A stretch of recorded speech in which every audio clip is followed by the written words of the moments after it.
Imagine that you are surrounded by Ashland's beautiful landscapes, kind of like where I am now in Lithia Park. But there is a catch, because Ashland is not everyone's cup of tea, which is why I'm going to share some of the things about Ashland that you might not appreciate so much. Hi everyone, my name is Simona Fino and welcome to Living Southern Oregon. In this video, I'm going to be sharing things about Ashland that you might find annoying or downright unacceptable. Be sure to stay till the end, because I am going to be sharing an update on the cult that I mentioned in one of my previous videos. Also, before I dive in, I quickly wanted to remind everyone to check out my lifestyle listing videos, because in these videos, I not only showcase the home, I also give you a peek into the neighborhood and the town that home is in. So if you're thinking about a move to Southern Oregon, watching these videos is a great way to get a feel for different neighborhoods and towns. All right, now back to the not so great things about Ashland. Number one, it's expensive. From homes to dining out, living in Ashland is pretty pricey.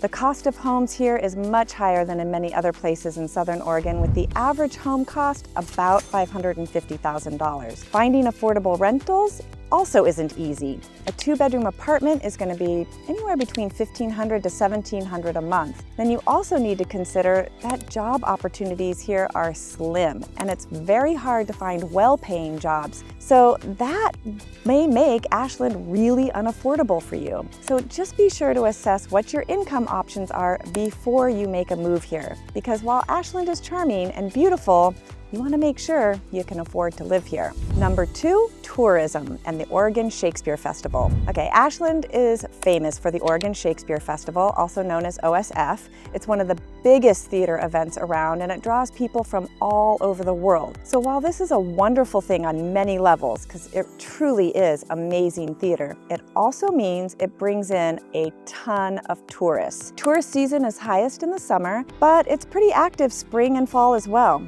And tourists are not just coming for theater, they're also coming for the natural beauty. The other thing about a tourist economy is that when something affects tourism, like smoke or COVID, it also affects local businesses that rely on tourists. So if you're not a fan of living in a touristy town, Ashland may not be right for you.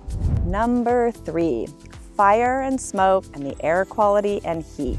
We are starting to see an increase in temperatures, with more and more days every summer reaching well over 100 degrees with no rain in sight. So with these super hot, dry temperatures comes fire and smoke. Like pretty much everywhere else inland in Southern Oregon, the air quality in Ashland is greatly affected by smoke season, and that typically occurs between July and October. Now you'll find there are folks that once lived in Ashland, but they've left because they found the heat, the fire, the smoke, the air quality just too much to contend with. Now while some years may not have much fire and smoke, you still have to be prepared to deal with it if you're planning to live in Ashland. All right, number four, let's talk about what I call the hippie woo vibe.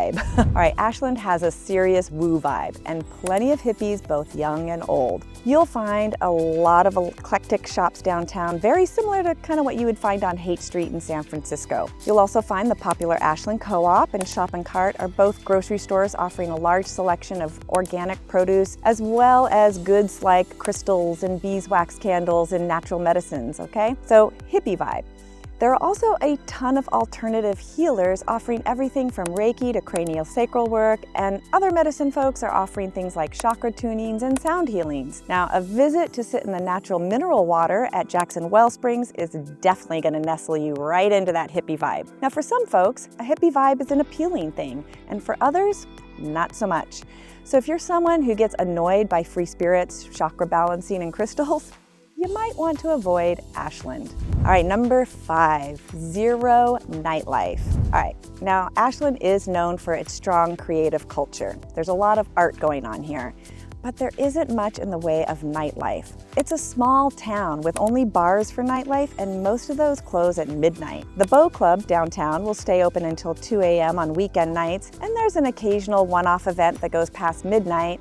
But really, Ashland's a pretty sleepy town. Remember, it's got a small town vibe, not a big city vibe. And even nearby Medford doesn't have much going on, aside from a few late night bars. So if you're after a bustling, fast-paced city life with a lot going on, Ashland's chill, artsy style is likely gonna be too slow for you. All right, if you are still watching this video, then you likely found it helpful, so will you please do me a favor?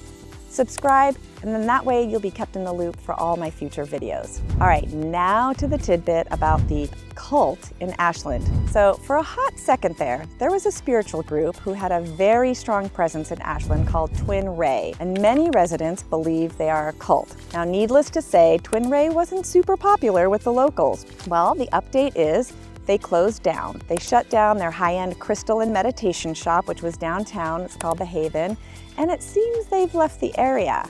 However, I've got some friends that live way out in what I call deep Little Applegate, and it seems that perhaps Twin Ray has made a home out that way. So we'll see how things unfold, but for now, Twin Ray doesn't seem to have much, if any, presence in Ashland. All right, that's all I have for you today. Thank you so much for watching, and I will see you next time.